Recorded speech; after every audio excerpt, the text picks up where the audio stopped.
अभी अभी तक आपने वीडियो लाइक्स नहीं किया है तो यहाँ पर जाके लाइक कीजिए, यहाँ पर जाके सब्सक्राइब कीजिए। सब्सक्राइब करने के बाद यहाँ पर बेल बटन और बेल बटन में ऑल को प्रेस कीजिए। प्रेस करने के बाद आप लोगों को मेरे सारे आने वाले वीडियो के नोटिफिकेशन आपको प्राप्त होते रहेंगे। वीडियो लेक्चर बहुत ही महत्वपूर्ण है क्योंकि इस वीडियो लेक्चर से हम आवर्त सारणियों का रसायन पढ़ना स्टार्ट करेंगे। वीडियो को शुरू से लेकर अंत तक ध्यान से पढ़िएगा और देखिएगा।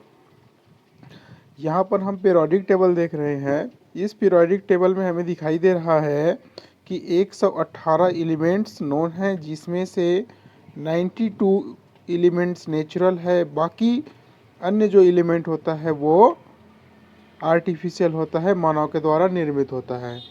हमें पता है कि periodic table S block, P block, D block और ए ब्लॉक में डिवाइड होता है।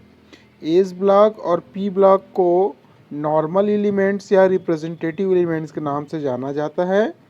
डी ब्लॉक को ट्रांजिशन मेटल कहा जाता है और एफ ब्लॉक को इनर ट्रांजिशंस मेटल कहते हैं। एस ब्लॉक को पुनः दो भागों में डिवाइड किया गया है। एल्केलाई मेटल, इनके आउटर सेल में इलेक्ट्रॉन 1s ऑर्बिटल में आता है, इसलिए ये लूजली बॉन्ड के द्वारा जुड़े होते हैं और हाईली रिड्यूसिंग एजेंट होते हैं। दूसरा एल्केलाइन अर्थ मेटल, अर्थ में बहुत ज़्यादा पाए जाते हैं, लेकिन इनकी आउटर सेल इलेक्ट्रॉन पूर्ण रूप से भरे होने की वजह से इसमें से इलेक्ट्रॉन निकालना कठिन होता है, डिफ़िकल्ट होता है। इसलिए एल्केलाई आसानी से रिएक्टिव होता है compare to alkaline earth metal. दूसरा चीज़ पी ब्लॉक। पी ब्लॉक में हमें ध्यान देना है कि ऑक्सीजन की फैमिली को चाल्कोजन की फैमिली भी कहा जाता है, और ये जो हमारा है फ्लोरीन की फैमिली, उसको हैलोजन का ग्रुप, और लास्ट का जो ग्रुप जिसका आउटर सेल का इलेक्ट्रॉन पूर्ण रूप से भरा होता है उसे नोबेल गैस कहा जाता है। बेसिकली बीएससी सेकेंड ईयर के कोर्स में आपका डी ब्लॉक एलिमेंट्स है। वैसे तो सभी चीज़ इंपॉर्टेंट है, चाहे बीएससी फर्स्ट ईयर हो, सेकेंड ईयर हो, फाइनल हो या एमएससी की क्लासेस हो। तो चलिए सबसे पहले हम देखें ट्रांजिशंस मेटल। संक्रमण धातुओं में जो पहला सीरीज होता है उसे कहा जाता है प्रथम संक्रमण श्रेणी। लेकिन इसे 3D संक्रमण क्यों कहते हैं? क्योंकि इसमें आउटर सेल का इलेक्ट्रॉन 3D 4s में जाता है, इसलिए इसको 3D सीरीज कहा जाता है। दूसरा ये ट्रिबियम की जो सीरीज होती है 39 से लेकर 48 तक को सेकंड ट्रांजिशन सीरीज कहा जाता है, जिसे 4D सीरीज भी कहते हैं। उसके बाद लैंथेनम, चूँकि वो एक्टिनेट सीरीज का है, जो उसके बाद हॉफनियम 72 से 80 तक आता है, उसे थर्ड ट्रांजिशन सीरीज या 5D सीरीज कहा जाता है। और इंड में फोर्थ ट्रांजिशन सीरीज जिसको 6D7s आउटर सेल में इलेक्ट्रॉनिक कन्फिग्रेशन पाया जाता है। इस प्रकार से डी ब्लॉक एलिमेंट में आपको first transition, second transition, third transition और फोर्थ ट्रांजिशन एलिमेंट्स के बारे में पढ़ना है। इस एलिमेंट्स में जब हम लोग आगे और केमिस्ट्री पढ़ेंगे तो आपको सर्वप्रथम याद रखना पड़ेगा ये कि इसमें इरेगुलेशन, अनियमितता होती है। जैसे प्रथम संक्रमण श्रेणी की बात हम करें, उसमें आपको पता है कि क्रोमियम और कॉपर में असमान व्यवहार पाया जाता है। उसी प्रकार से हमें सेकंड में, थर्ड में, फोर्थ में किस प्रकार से उसमें बिहेवियर चेंज होगा, उसके इलेक्ट्रॉनिक कन्फिग्रेशन क्या होगा, उसे हमें ध्यान में रखना होता है। ठीक है। उसके बाद लैंथेनाइड और एक्टिनेट के बारे में पढ़ना है। ये हमारा दूसरा बहुत महत्वपूर्ण पीरियोडिक टेबल है। इस पीरियोडिक टेबल को मैं पुनः इसलिए दिखा रहा हूँ क्योंकि आप लोगों को पता चले कि एस ब्लॉक में क्या क्या है जो एक दूसरे के साथ रिलेशन रखता है। जैसे लिथियम और मैग्नीशियम की बात करें, जो आपस में विकर्ण संबंध रखता है, डायगोनल रिलेशनशिप रखता है। दूसरा महत्वपूर्ण जो हमें सोडियम और मैग्नीशियम जो मेटल है वो मेटल ब्रिज के रूप में भी कार्य किया जाता है। ठीक है, तो बहुत ही महत्वपूर्ण है। मैंने प्रीवियस लेक्चर में आप लोगों को बताया था कि सोडियम मेटल है, लेकिन मेटल होने के साथ साथ ये क्या होता है, सॉफ्ट होता है। ठीक है, ये इसलिए क्या है, दूसरे मेटल के कंपैरिजन में ये कुछ एक्सेप्शन रखता है। दूसरा चीज़ हमें ये भी ध्यान देना है, जब लिथियम मैग्नीशियम के साथ रखता है तो उसी प्रकार से ये आपका बेरिलियम एल्युमिनियम के साथ डायगोनल रिलेशनशिप रखता है। ठीक है, उसी प्रकार से बोरान एल्युमिनियम के साथ डायगोनल रिलेशनशिप रखता है। इसका इलेक्ट्रॉनिक विन्यास ज्ञात करने के लिए हमें जो नोबेल गैसेस है उसका इलेक्ट्रॉनिक कॉन्फ़िगरेशन हमेशा याद होना चाहिए। जब ये याद होगा तब हम आसानी से अन्य एलिमेंट्स का इलेक्ट्रॉनिक कॉन्फ़िगरेशन ज्ञात कर सकते हैं।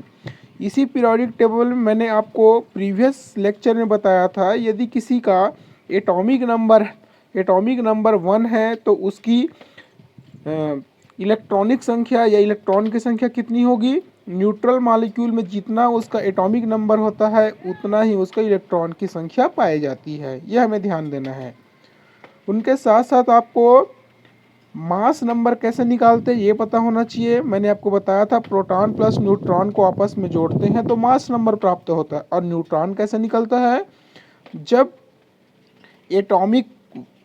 एटॉमिक मास में एटॉमिक नंबर को जब माइनस करते हैं तो हमें न्यूट्रॉन की संख्या प्राप्त हो जाती है। ये प्रीवियस वीडियो में आप लोगों ने देखा है। ठीक है, तो एक आउटलुक बताने के लिए यहाँ पर किस प्रकार से एक दूसरे के साथ संबंध है, इसलिए यहाँ पर पुनः आपको पीरियोडिक टेबल को दिखाया गया है। इस पीरियोडिक टेबल में आपको कुछ मेटल्स है, नॉन मेटल है, मेटलाइड है और नोबल गैसेस है, उसे हमें ध्यान में रखना होता है। तो डिफरेंट कलर का आप लोगों के बुक्स में या वेबसाइट में बहुत सारे जगह में अवेलेबल है पीरियोडिक टेबल। उसे आप लोगों को एटॉमिक नंबर के साथ एटॉमिक मास भी ज्ञात होना चाहिए। ये भी मैं अपने प्रीवियस लेक्चर में आप लोगों को बता चुका हूँ।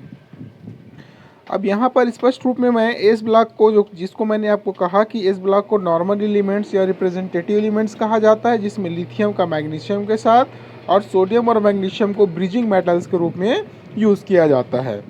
ठीक है, यहाँ पर helium, neon, argon, krypton, xenon इसलिए लिखा गया है ताकि आप लोगों को ध्यान में रहे कि नियॉन का 10 है, मतलब 2 और 8 मिल जाए तब 10 होगा। इसका मतलब ये 3 है तो ये क्या हो जाएगा, ये 1 इलेक्ट्रॉन होगा। ठीक है, याद रखने के लिए आप लोगों को यहाँ पर बताया गया है। दूसरा चीज़ पी ब्लॉक को भी आपको याद रखना है। ठीक है, 13, 14, 15, 16, 17 इसमें आपको वैलेंस इलेक्ट्रॉन को याद रखने के लिए आपको ध्यान में रखिएगा, यदि 10 + 3 करूँ मतलब 3, मतलब बोरान के आउटर सेल में 3 इलेक्ट्रॉन होगा।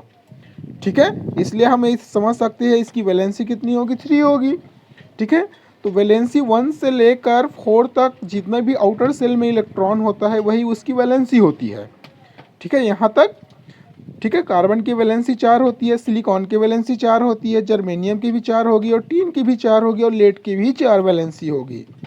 ठीक है, जैसे 4 से जब अधिक होता है तब उसके अष्टक से जो वैलेंस इलेक्ट्रॉन होता है उसे माइनस करना होता है। इस चीज़ों को आपको ध्यान देना है। ठीक है, उसी प्रकार से नाइट्रोजन, ऑक्सीजन, फ्लोरीन, नियॉन सभी को आप लोगों को वैलेंसी और वैलेंस सेल में इलेक्ट्रॉन की संख्या आप लोगों को ज्ञात होना चाहिए और ये बहुत ही फंडामेंटल होता है जो विद्यार्थियों को पता होता है।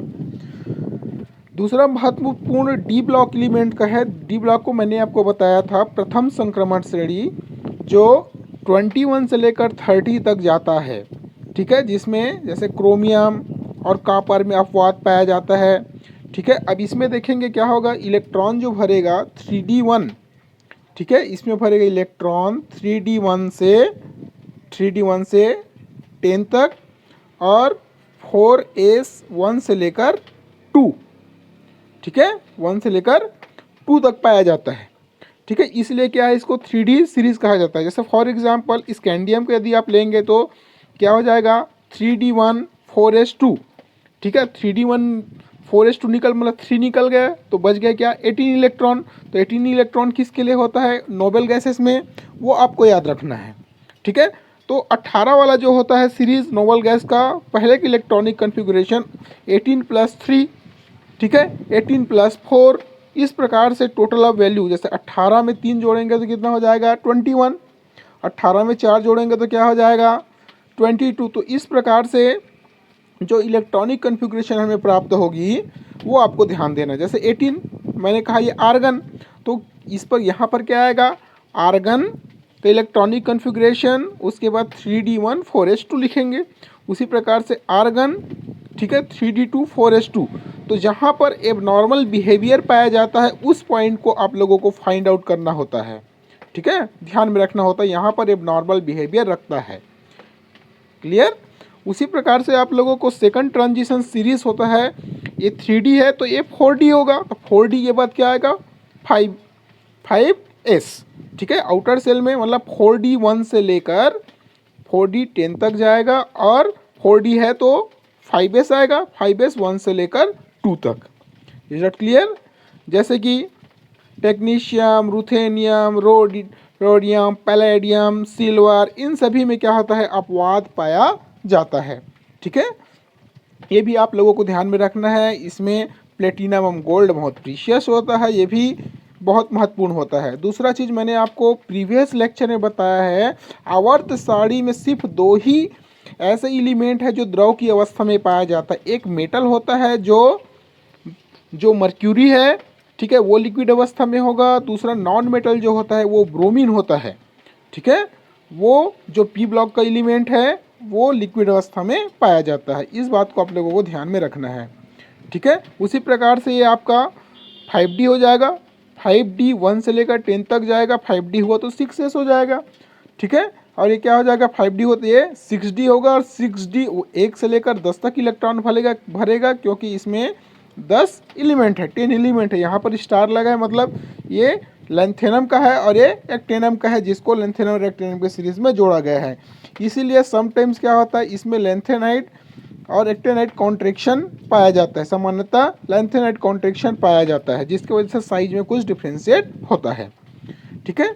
ए ब्लॉक एलिमेंट्स को उनका भी डिटेल में स्टडी करेंगे। मैंने आपको वीडियो में कैसे याद करना है ये बताया है, तो सर्वप्रथम इसको याद कीजिए, देन हम इसको आपको बताएंगे।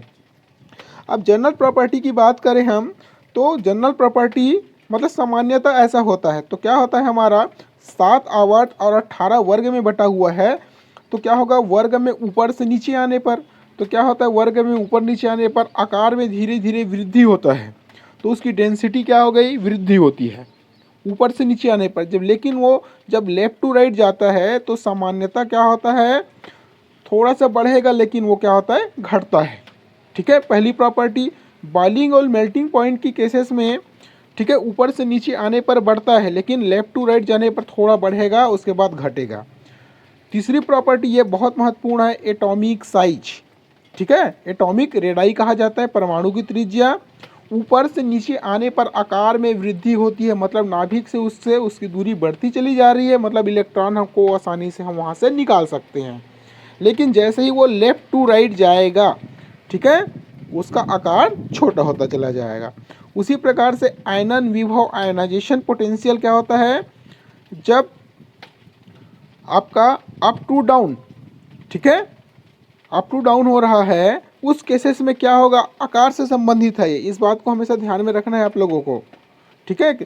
आयनाइजेशन पोटेंशियल क्या होता है जस्ट उल्टा, ठीक है, जैसे ऊपर से नीचे आ रहा है तो क्या होगा उनका आकार बढ़ रहा है, आकार बढ़ेगा तो उसमें से हम आसानी से निकाल सकते हैं। तो आयनाइजेशन पोटेंशियल का मान क्या हो गया, इसमें वैल्यू कम हो गई है, इसलिए डिक्रीज होगा।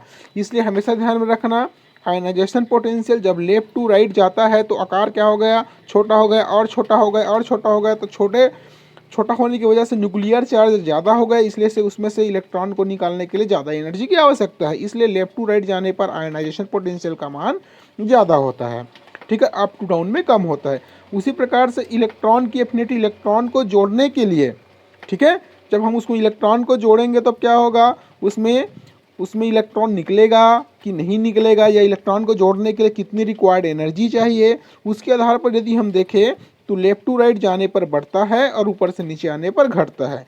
उसी प्रकार से इलेक्ट्रोनेगेटिविटी भी लेफ्ट टू राइट में बढ़ता है और ऊपर से नीचे आने पर घटता है। इसको 1 बाय 1 मैं आप लोगों को एक्सप्लेन करूंगा। तो एक जनरल प्रॉपर्टीज़ है जो विद्यार्थियों को पता होना चाहिए कि किस प्रकार से एक जनरल ट्रेंड्स होता है।